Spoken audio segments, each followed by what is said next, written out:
வணக்கம் எவ்ரிவன். இந்த வீடியோவில் நாம் பார்க்க போகிறது மொத்த சிங்கங்களுக்கும் மேப்பகோஸ் ஹெட்டாக இருக்கும்போது அந்த மேப்பகோ கூட்டணிக்கே ஹெட்டாக இருந்த மக்குலு பற்றின ஒரு குட்டி கதையை தான் இந்த வீடியோவில் பார்க்க போகிறோம்.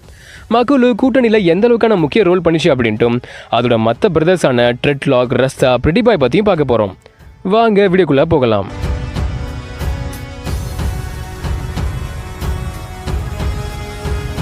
தென்னாப்பிரிக்காவில் க்ரூகர் நேஷனல் பார்க்குக்கு பக்கத்தில் இருக்க ஜாபிசான் கேம் ரிசர்வ். இந்த பகுதியில் 1992 வாக்கில் 5 வெஸ்ட் ஸ்ட்ரீட் மேல்ஸ் தங்களோட ஆதிக்கத்தை நிலநாட்டினது. இதுக்கு முன்னாடி ஆதிக்கம் பண்ணிட்டு இருந்த பிளண்ட் மெயின், கோல்டு மெயின் ஆண்களையும் அப்புறம் மண்ணிலத்திய ஆண்களையும் போட்டு தள்ளிட்டு ஜாபிசனோட மத்திய பகுதியில் இருந்த ஸ்பாட்டா பிரைட் அப்புறம் சலலா பிரைடையும் இதுங்க கைப்பற்றி ஆட்சி பண்ணிச்சு. இந்த 5 வெஸ்ட் ஸ்ட்ரீட் மேல்ஸும் மேக்ஸீனியர், scar eyebrow, blondie, broken nose, கார் நோஸ் அப்படின்னு அழைக்கப்பட்டது. 1998 சலலா பிரைடில் மேக்ஸீனியர் மேலுக்கு ஒரு ஆண் குட்டி பிறக்குது. அதுதான் மக்குலு.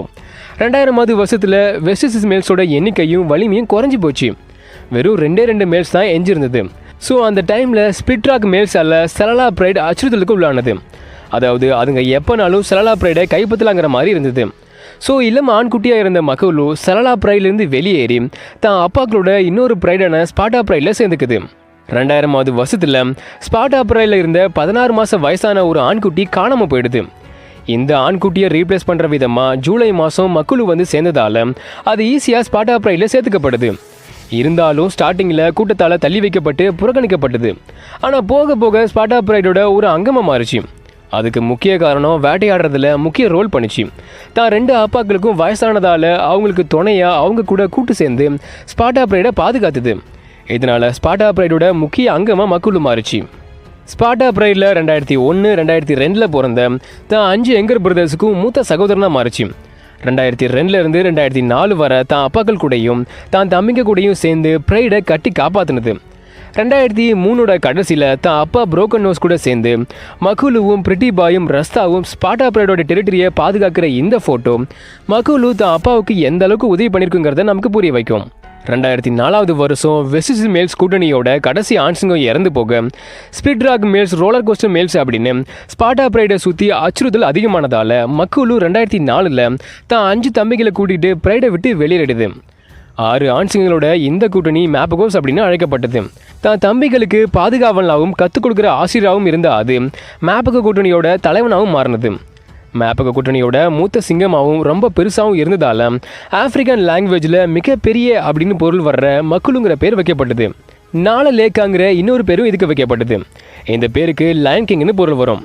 பேருக்கு ஏற்ற மாதிரி மற்ற பிரதேசத்தை விட 2 வயசு அதிகமாகவும் ரொம்ப பெருசாகவும் கருப்பு பிடரி முடியோடு இருந்ததால் இயற்கையாகவே கூட்டணியோட தலைவனாக இது மாறினது. ஸோ மேப்பகோ கூட்டணியோட டாப் டாமினன்ட் மேல்னா அது மக்குலு தான்.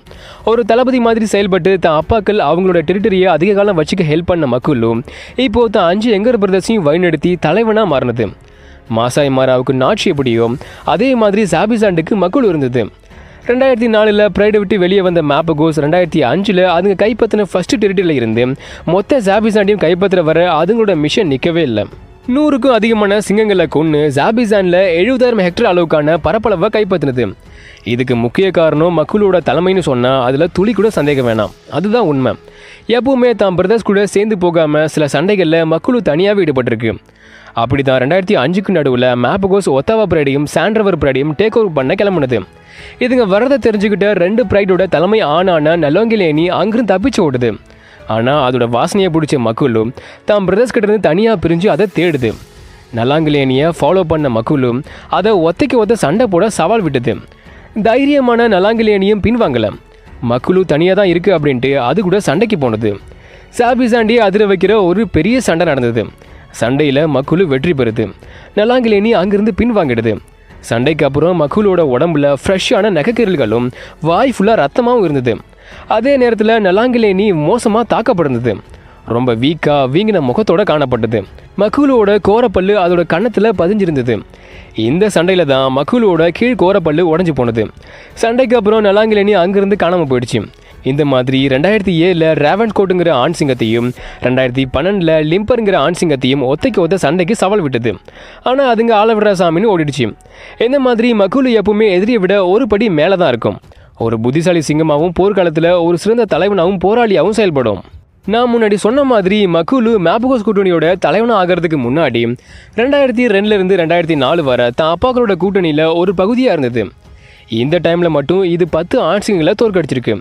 சிங்கங்களோட உலகத்தையே ஆட்டி படித்த மேபகோ கூட்டணி ஆல் டைம் பெஸ்ட்டாக இருக்கும்போது அந்த கூட்டணிக்கே தலைவன்னா மக்குலு மொத்த சிங்கங்களுக்கும் காட்ஃபாதர் தான்.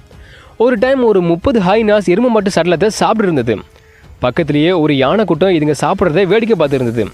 ரொம்ப நேரமாக இது இப்படியே போனது. இது வரைக்கும்னா மக்குலு அங்கே என்ட்ரி கொடுக்குற வர மக்குலுவை பார்த்த மொத்த ஹைனாஸும் அங்கேருந்து தெரிச்சு ஓடுது. மக்குலுவோட கர்ஜனையில் மிரண்டு போன யானை கூட்டமும் அங்கேருந்து கிளம்பிடுது. இந்த இடத்தோட உண்மையான ராஜா நான் தான்னு சொல்லாமல் சொல்லிச்சு. மக்குலுவால் ஆரம்பித்த மேபகோ கூட்டணி மக்குலுவாலேயே முடிவுக்கு வந்தது. மேபகோ கூட்டணியில் கடைசியாக உயிரோடு இருந்த மெம்பர் மக்குலு தான். அதுவும் 2013 மார்ச்சில் காணாமல் போயிடுச்சு. ட்ரெட்லாக் 2001 மத்தியில் ஸ்கார் ஐப்ரோக்கு பிறந்த இது மேபகோஸ் கூட்டணியோட 2வது டாமினன்ட் மேலாக இருக்குது. அதோட பிடரி முடியில் ஏதோ ஒட்டி இருந்ததால் அதுக்கு ட்ரெட்லாக்னு பேர் வைக்கப்பட்டது. அதே நேரத்தில் அதோட வாலோட நுனி இல்லாமல் இருந்ததால் ஸ்னிப்டெயிலுங்கிற இன்னொரு பேரும் இருக்குது. எதுக்கும் கூச்சப்படாத தைரியமான சிங்கமாக இருந்ததால் த பீஸ்ட்டுங்கிற பேரும் இதுக்கு கொடுக்கப்பட்டது. மேபகோ கூட்டணியோட பெஸ்ட் பஃபலோ ஹண்டராகவும் இருந்ததால் பஃபலோ கில்லருங்கிற இன்னொரு பேரும் இதுக்கு இருக்குது. இடப்பக்க இடுப்புலையும் பின் முதுகலையும் காயத்தோட வடு இருந்ததால் ஸ்கார்னு அழைக்கப்பட்டது. 6 பிரதர்ஸில் 4வது மூத்த சிங்கமாக இருந்தாலும் 2வது ஆதிக்க ஆனா இருக்குன்னா இதோட பவர் எந்த அளவுக்கு இருக்குன்னு யோசிச்சு பாருங்க. சாபிசான் இதுவரை பார்க்காத பவர்ஃபுல்லான பெரிய சிங்கங்களில் ஒன்றான இது மக்குலுவோட வலதுக்காரமாக இருந்தது. போர்க்காலத்தில் எப்பெல்லாம் இது எதிரியை மீட் பண்ணதோ ரேராக தான் அதிலிருந்து பின் வாங்கும். மக்குலு இல்லாதப்ப ட்ரெட்லாக் தான் மேபகோ கூட்டணிக்கு தலைமை தாங்கி போருக்கு கூட்டிகிட்டு போகும். மக்குலுவும் ட்ரெட்லாக்கும் சேர்ந்து இருந்ததுன்னா அதுங்களை எதிர்க்கிற சக்தி எந்த சிங்கங்களுக்கும் கிடையாது. சாபிசானில் மட்டும் இல்லை, பக்கத்தில் இருந்த க்ரூகர் நேஷனல் பார்க்லையும் இருந்த சிங்கங்களில் ட்ரெட்லாக் தான் ரொம்ப பெருசு. அதோட பெரிய தலையும் பிரம்மாண்டமான பிடரி முடியும் அழகான சிங்கமாகவும் அதே நேரத்தில் 2வது ஆதிக்க சிங்கமாகவும் அதை மாற்றினது. மேபகோஸோட ஒரு வலிமையான உறுப்பினர் தான் ட்ரெட்லாக். கூட்டணி 2ஆக பிரிஞ்சா பிறகு ஒரு நைட்டில் தனியாக இருந்த பிரிட்டி பாய் அண்ட் ரஸ்தா மேலே மஜிங்லானிஸ் தாக்குதல் நடத்த முயற்சி பண்ணியிருக்கு. ஆனால் உதவிக்கு மக்குலுவும் மிஸ்டர் டீயும் முக்கியமாக ட்ரெட்லாக் வந்ததால தான் மஜிங்லானிஸ் அங்கேருந்து எஸ்கேப் ஆனதாக சொல்லப்படுது. 2010 டிசம்பரில் கிழக்கு சாபிசாண்டை நோக்கி ரோந்து பணியில் ஈடுபடும் போது ட்ரெட்லாக் மனிதர்களால் சுட்டுக் கொல்லப்பட்டதாக சொல்லப்படுது. அது உயிரோடு இருந்திருந்தா 2012 செலாடிஸ் மேபகோஸ் மேலே தாக்குதல் நடத்திருக்காது. மேபகோஸ் கூட்டணியும் 2015 வரை நீடிச்சிருந்திருக்கும். 2001 ஜனவரியில் ரஸ்தா பிரிட்டி பாய் கூட சேர்ந்து பிளண்டிக்கு பிறந்தது. ஒரே நேரத்தில் பிறந்ததால் ரஸ்தாவும் பிரிட்டி பாயும் ட்வின்ஸாக இருக்குது. கூட்டணியோட 3வது டாமினன்ட் மேலாக இருக்குது. டிஸ்டர்ப் பண்ணக்கூடாத ஒரு சிங்கம்னா அது ரஸ்தா தான். பயம் இல்லாமல் காட்டு மிராண்டித்தனமாக கொடூரமான நடத்தைகள் இருந்தாலும் மோஸ்ட்லி அது அமைதியாக தான் இருக்கும். அது ஒரு பெரிய சைலண்ட் கில்லர். கூட்டணியோட சிறந்த போர் வீரனும் கூட. ரஸ்தாங்கிற ஒரு ஹேர்ஸ்டைல் லுக்கில் இதோட பிடரி முடி இருந்ததாலையும் பிடரி முடியோட நிறம் கிட்டத்தட்ட சிவப்பாக இருந்ததாலையும் சண்டை போடுறதுல மன்னன் லியோனிடாஸ் மாதிரி செயல்பட்டதாலையும் இதுக்கு ரஸ்தா ரெட் லியோனிடாஸ்ங்கிற பெயர்கள் வைக்கப்பட்டது. ஜூலை 2010 ஒரு நைட்டில் பிரிட்டி பாயும் ரஸ்தாவும் சாண்ட் ரிவரோட கரையில் ரோந்து பணியில் ஈடுபட்டது. பிரிட்டி பாய் திரும்பவும் வந்தது. ஆனால் ரஸ்தா திரும்ப வரவே இல்லை. அதுக்கு என்னாச்சுங்கிறது மர்மமாகவே இருக்கு. பிரிட்டி பாய் 2001 ஜனவரியில் ரஸ்தா கூட பிளண்டிக்கு பிறந்த பிரிட்டி பாய் கூட்டணியோட 4வது டாமினன்ட் மேலாக இருக்குது. ரொம்ப அழகான சிங்கமாக இருந்ததால் இதுக்கு பிரிட்டி பாய்னு பேர் வைக்கப்பட்டது. தன்னோட 2 யங்கர் பிரதர்ஸான மிஸ்டர் டீயவும் கிங்கி டெய்லையும் வேலை வாங்குறது தான் இதோட பெரிய வேலையாக இருக்கும். நிறைய பேர் பிரிட்டி பாயை குறைச்சி மதிப்பிட்டாலும் அது அந்த மாதிரி கிடையாது. சூழ்நிலைக்கு தகுந்த மாதிரி ரொம்ப ஃப்ளெக்சிபிளாக செயல்படும். அதோட முதுகெலும்பு ஸ்டீலால் ஆகியிருக்குமோன்னு நினைக்கிற அளவுக்கு அது மேலே நடந்த பல தாக்குதல் இருந்து அது உயிர் பொழைச்சிருக்கு. இன்க்ளூடிங் 2012 செலாடிஸ் நடத்தின தாக்குதல் உட்பட. இதனால இதுக்கு பீனிக்ஸ்னு இன்னொரு பேர் இருக்கு. மேபகோ கூட்டணியோட ஹைனா கில்லர் இதுதான். அதிக எண்ணிக்கையிலான ஹைனாஸை கொண்டு இருக்கு. சண்டைகளில் தன்னோட உறுதியை காட்டுற அது தான் பிரதர்ஸ்க்கு ரொம்ப விசுவாசமாக இருக்கும். அதோட ஃப்ளெக்சிபிலிட்டி காரணமாக 2012 வருஷம் வரை வாழ்ந்தது. ஆனால் நோயால் அவதிப்பட்ட அது 2012 நவம்பரில் கடைசியாக பார்க்கப்பட்டது. அது இறந்துச்சுன்னு கெஸ் பண்ணப்பட்டது. ஓகே, இதோட இந்த வீடியோவை முடிக்கிறது நான் உங்களா இருக்கேன். இந்த வீடியோ பிடிச்சி லைக் பண்ணுங்கள், ஷேர் பண்ணுங்கள். மக்குலுவை பற்றியும் அதோட பிரதர்ஸை பற்றியும் உங்களோட கருத்துக்கள் என்ன அப்படின்னு கமெண்ட் பண்ணுங்கள். மறக்காம சேனலுக்கு சப்ஸ்கிரைப் பண்ணுங்கள். நெக்ஸ்ட் வீடியோவில் மீட் பண்ணலாம். தேங்க்யூ.